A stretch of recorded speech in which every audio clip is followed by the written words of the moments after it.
नमस्कार दोस्तों, स्वागत है आप सभी का आपके अपने यूट्यूब चैनल पर और मैं हूं प्रियंका। फ्रेंड्स, आज हम क्लास 6 की पॉलिटी का चैप्टर 5 डिस्कस करेंगे, जिसका नाम है पंचायती राज। फ्रेंड्स, अगर आप सीटेट पेपर 2 की तैयारी कर रहे हैं या किसी भी एग्ज़ाम की तैयारी कर रहे हैं तो ये चैप्टर आपके लिए बहुत इम्पोर्टेंट होने वाला है। इनफैक्ट ये पूरी सीरीज़ ही आपके लिए काफ़ी इम्पोर्टेंट होने वाली है। तो फ्रेंड्स, आज का ये जो चैप्टर है इसमें हम जो पंचायती राज होता है, यानी कि जो गांव की जो पंचायत होती है, उसके बारे में जानेंगे। तो देखिए दोस्तों, जो लोग होते हैं जब अपना प्रतिनिधि चुनते हैं, अपना जब प्रतिनिधि चुन लेते हैं लोकतंत्र में, जैसा कि हमने पढ़ा था कि लोगों के द्वारा अपना एक प्रतिनिधि चुना जाता है और वही लोगों की तरफ से सारे निर्णय लेता है। तो जब अपना वो प्रतिनिधि चुनेंगे तो उसके बाद क्या होगा, या जो ग्रामीण क्षेत्र हैं, जो हमारे गांव हैं भारत के, वहाँ पर जो प्रतिनिधि चुने जाते हैं वो किस तरीके से निर्णय लेते हैं, यहाँ तो इसी चैप्टर में जो ये आज का चैप्टर है, इसमें आज हम इसी के ऊपर चर्चा करेंगे। और जो ग्राम सभाएं होती हैं, ग्राम पंचायत होती हैं, उनके बारे में भी हम आज जानेंगे। तो चलिए स्टार्ट करते हैं हमारा आज का चैप्टर। तो देखिए, सबसे पहले आज हम बात करेंगे ग्राम सभा के बारे में कि ग्राम सभा क्या होती है। तो देखिए, ग्राम सभा होती है कि कोई भी एक ग्राम सभा यानी कि कोई भी एक गांव है, तो उस गांव के क्षेत्र में आने वाले या उस क्षेत्र की जो पंचायत है, उसके क्षेत्र में रहने वाले सभी वयस्कों की सभा, यानी कि जितने भी लोग 18 वर्ष से ऊपर हैं किसी भी गांव के या किसी भी पंचायत क्षेत्र के, तो देखिए कोई भी पंचायत क्षेत्र, उसमें एक से ज़्यादा गांव भी हो सकते हैं, तो उन सभी लोगों को मिलाकर ग्राम सभा बनती है। अब देखिए, जो हो सकता है कि जो ग्राम सभा है उसमें सिर्फ एक ही गांव हो या एक से ज़्यादा भी हो सकते हैं, जैसा कि अभी हमने बात की थी। तो और कई बार क्या होता है कि हर एक गांव में अपनी अलग अलग सभा होती है। तो जैसे ये राज्यों के ऊपर डिपेंड करता है कि किसी राज्य में अलग तरीके की ग्राम सभा है कि हर गांव की अपनी एक अलग सभा होगी, या कई राज्यों में ऐसा होता है कि 2, 3, 4 गांवों को मिलाकर उनकी एक ही ग्राम सभा हो जाती है। अब देखिए, कोई भी व्यक्ति जिसकी उम्र 18 वर्ष या उससे ज़्यादा हो, जिसे वोट देने का अधिकार प्राप्त हो और जिसका नाम गांव की मतदाता सूची में हो, वह ग्राम सभा का सदस्य होता है।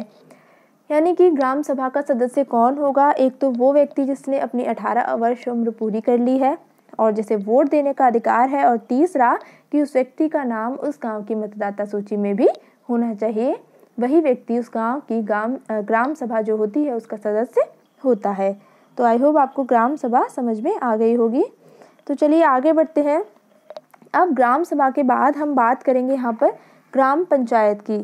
तो देखिए, ग्राम पंचायत क्या होती है कि एक ग्राम पंचायत कई वार्डों से मतलब है, यहाँ छोटे छोटे क्षेत्र से मतलब है, यानी कि कोई भी गांव है उसको कई वार्डों में बांट दिया जाता है, और प्रत्येक वार्ड का, यानी कि हर जो छोटी छोटी जो क्षेत्र होंगे गांव के, जैसे अलग मोहल्ले, जैसे मोहल्ले होते हैं गांव में, उस तरीके से वार्ड बना दिए जाते हैं और हर वार्ड अपना एक प्रतिनिधि चुनता है। ठीक है, यानी कि प्रतिनिधि एक तरीके से हम कह सकते हैं, जैसे बड़े स्तर पर लोग अपना नेता चुनते हैं, मुख्यमंत्री चुनते हैं या अपना विधायक, उस तरीके से जो वार्ड के लोग होंगे एक गांव के, वो अपने वार्ड का एक प्रतिनिधि चुनेंगे और उसे हम वार्ड पंच के नाम से जानेंगे। यानी कि जो प्रतिनिधि लोगों के द्वारा चुना जाएगा उसे क्या कहेंगे? वार्ड पंच कहेंगे। अब देखिए, इसके बाद क्या होता है कि पंचायत क्षेत्र के लोग मिलकर सरपंच को चुनते हैं, जो पूरी पंचायत का मुखिया होता है। यानी कि जो पूरे गांव की पंचायत है उसका जो मुखिया होगा उसे हम सरपंच के नाम से जानेंगे। अब देखिए, जो वार्ड पंच है और जो सरपंच है वो मिलकर ग्राम पंचायत का गठन करते हैं, और कितने समय के लिए? 5 साल के लिए। यानी कि ग्राम पंचायत मिलेगी, जो बनेगी वो किससे मिलकर? वार्ड पंच और सरपंच से मिलकर ग्राम पंचायत बनेगी, और ग्राम पंचायत का गठन कितने वर्ष के लिए? 5 वर्ष के लिए होता है। अब आगे बढ़ते हैं। अब देखिए, जो ग्राम पंचायत होती है इसका एक सचिव भी होता है, यानी कि कोई भी ग्राम पंचायत है उसका एक सचिव होगा, जो कि ग्राम सभा का भी सचिव होता है। यानी कि जो सचिव है वो ग्राम पंचायत का भी सचिव है और साथ ही ग्राम सभा का भी सचिव है। देखिए दोस्तों, आपको ग्राम पंचायत और ग्राम सभा में जो अंतर है वो याद रखना है। ठीक है, अब देखिए जो सचिव है दोनों का, उसका चुनाव नहीं होता है बल्कि उसकी सरकार द्वारा नियुक्ति की जाती है। ठीक है, यानी कि जैसे सरपंच और वार्ड पंच, इन सब का क्या है, चुनाव किया जाता है जनता के द्वारा, लेकिन सचिव का चुनाव नहीं होगा, उसकी सरकार के द्वारा नियुक्ति की जाएगी। अब देखिए जो सचिव है इसका काम क्या है, तो देखिए सचिव का काम होता है ग्राम सभा एवं ग्राम पंचायत की बैठक बुलाना और जो भी चर्चा एवं निर्णय हुए हों उनका रिकॉर्ड रखना। ठीक है, तो ये था जो ग्राम सचिव है उसका काम। आई होप आपको समझ में आ गया होगा। आगे बढ़ते हैं, ग्राम पंचायत के बारे में और थोड़ा और जान लेते हैं। तो देखिए जो ग्राम पंचायत होती है वो पूरे गांव के हित में निष्पक्ष रूप से अपना काम कर सके, इसमें ग्राम सभा की महत्वपूर्ण भूमिका होती है।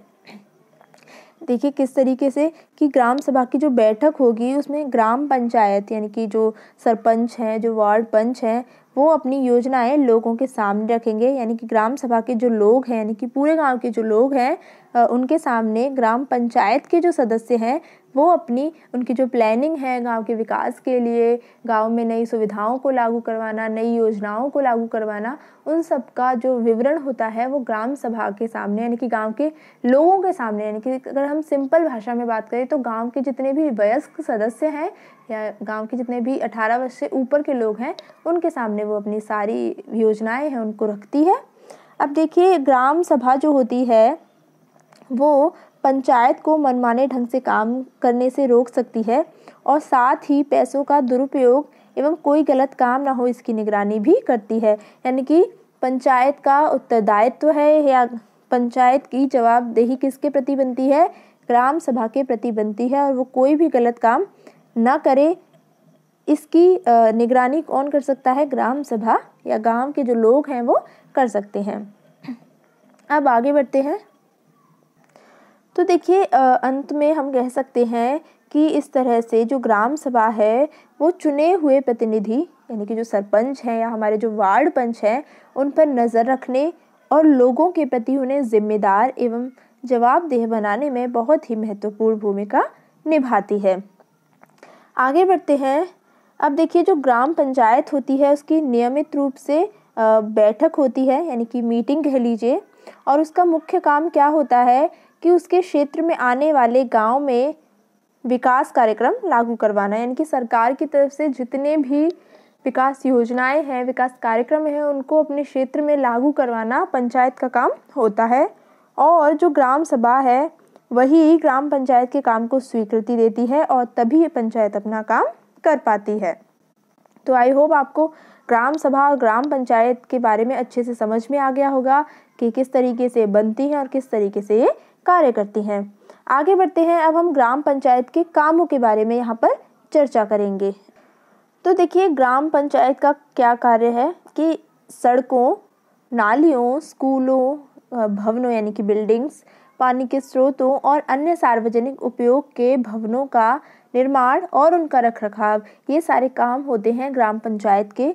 इसके अलावा स्थानीय कर लगाना यानी कि टैक्स और उनको इकट्ठा करना भी ग्राम पंचायत का ही काम होता है। और इसके अलावा गांव के लोगों को रोजगार देने संबंधी सरकारी योजनाओं को अपने गांव में लागू करवाना भी ग्राम पंचायत का ही काम होता है। अब आगे बढ़ते हैं और ग्राम पंचायत की आमदनी के स्रोत के बारे में हम यहाँ पर चर्चा करते हैं। तो देखिए ग्राम पंचायत को जो इनकम होती है वो कहाँ से होती है, तो वो अब हम यहाँ पर जान लेते हैं कि घरों पर एवं बाज़ारों पर जो कर लगाए जाते हैं, जो टैक्स लगाया जाता है, उनसे जो धनराशि मिलती है उससे। दूसरा है कि विभिन्न सरकारी विभागों द्वारा चलाई गई योजनाओं की राशि जो जनपद एवं जिला पंचायत के द्वारा आती है। और तीसरा है कि समुदाय के काम के लिए मिलने वाला जो दान है वो भी ग्राम पंचायत की आमदनी का एक मुख्य स्रोत होता है। अब आगे बढ़ते हैं और पंचायत के 3 स्तरों की हम यहाँ पर बात कर लेते हैं। ये बहुत ही इम्पॉर्टेंट है और कई बार पेपर में पूछा भी जा चुका है कि ग्राम पंचायत के कितने स्तर होते हैं या वो कौन से हैं, उनके नाम दे दिए जाते हैं कि 3 तो वो दे दिए जाएंगे एक अलग से, तो आपको बताना होता है कि कौन से हैं कौन से नहीं हैं, या पहला स्तर कौन सा है, दूसरा कौन सा है। तो इस तरीके से घुमा के कई बार ये क्वेश्चन आ चुका है, तो आपको बहुत ही ध्यान से यहाँ पर सुनना है। तो देखिए, जो पंचायती राज व्यवस्था है वो एक ऐसी प्रक्रिया है जिसके द्वारा लोग अपनी सरकार में भाग लेते हैं, ये हम जान ही चुके हैं।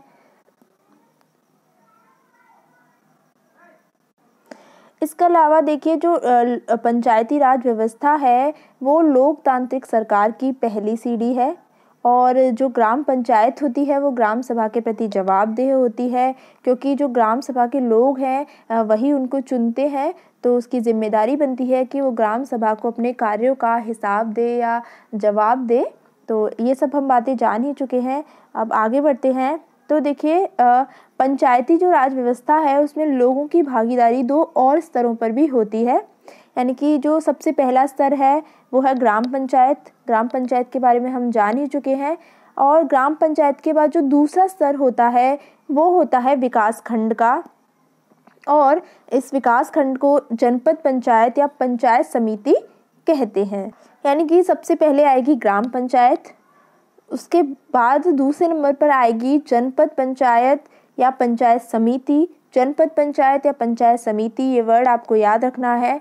अब देखिए, जो पंचायत समिति है उसमें कई ग्राम पंचायतें होती हैं, यानी कि कई ग्राम पंचायतों को मिलाकर क्या बनेगी, जनपद पंचायत या पंचायत समिति बनेगी। ठीक है, इसे आप ऐसे भी याद रख सकते हैं। अब देखिए, जो पंचायत समिति है या जनपद पंचायत है, इसके ऊपर जिला पंचायत या जिला परिषद होती है, और ये क्या है, तीसरा स्तर है। यानी कि पहला हो गया हमारा ग्राम पंचायत, दूसरा हो गया पंचायत समिति या जनपद समिति, और तीसरा हो गया जिला पंचायत या जिला परिषद। ठीक है। अब देखिए, जो जिला परिषद है वो एक जिले के स्तर पर, जैसे कि अलीगढ़ जिला है, फिरोज़ाबाद है, आगरा है या बनारस है, इस तरीके से हर एक जिले के स्तर पर विकास की योजनाएं बनाती है। अब देखिए, पंचायत समिति है उसकी मदद से जिला परिषद सभी पंचायतों में आवंटित राशि के वितरण की व्यवस्था करती है। यानी कि जो पंचायत समिति है या हम जिसे जनपद पंचायत कहते हैं, उसकी मदद से जो जिला परिषद यानी कि जो तीसरे स्तर पर है, जो तीसरे स्तर पर यानी कि सबसे ऊपर है, वो सभी पंचायत यानी कि जितनी भी ग्राम पंचायत हैं उनमें जो विकास कार्यों के लिए या जो योजनाएं हैं उनके लिए जो धनराशि दी जाती है उसकी वितरण की व्यवस्था करती है कौन, जिला पंचायत या जिला परिषद। तो आई होप आपको ये समझ में आ गया होगा। अब देखिए, आगे है कि संविधान में दिए हुए निर्देशों के आधार पर देश के हर राज्य में पंचायत से जुड़े कानून बनाए गए हैं। ये बात भी आपको ध्यान में रखनी है। ये जो लाइन है ये काफ़ी इम्पॉर्टेंट है, क्योंकि अगर आप प्रीवियस ईयर के सीटेट उठाकर देखेंगे तो उसमें सीधे सीधे ये स्टेटमेंट दे दिया जाता है और फिर पूछ लिया जाता है कि क्या ये स्टेटमेंट सही है कि संविधान में दिए हुए निर्देशों के आधार पर हर देश के आधार पर जो हमारा देश है उसके हर राज्य में पंचायत से जुड़े कानून बनाए गए हैं। तो आपको ये बात ध्यान में रखनी है कि ये बात बिल्कुल सही है। अब देखिए, इसलिए जो पंचायत संबंधी कानून है वो हर राज्य में कुछ अलग अलग हो सकते हैं। यानी कि अगर हम बात करें यूपी की या हम बात करें राजस्थान की या मध्य प्रदेश की, तो वहाँ के जो पंचायत से संबंधित कानून हैं वो अलग अलग हो सकते हैं, क्योंकि हर राज्य के अपने अपने अलग अलग कानून हैं। अब देखिए, इसके पीछे जो विचार है वो क्या है कि जो गांव की व्यवस्था है उसमें लोगों की भागीदारी बढ़े और उन्हें अपनी आवाज़ उठाने के लिए ज़्यादा से ज़्यादा मौके मिले। तो आई होप आपको ये समझ में आ गया होगा। तो फ्रेंड्स, आज के चैप्टर में इतना ही था, और अगर आपको वीडियो पसंद आया है तो वीडियो को लाइक और शेयर करना ना भूलें। तो आज के लिए फ्रेंड्स इतना ही, मिलेंगे एक नई वीडियो में एक नए टॉपिक के साथ। तब तक के लिए thank you so much and good bye.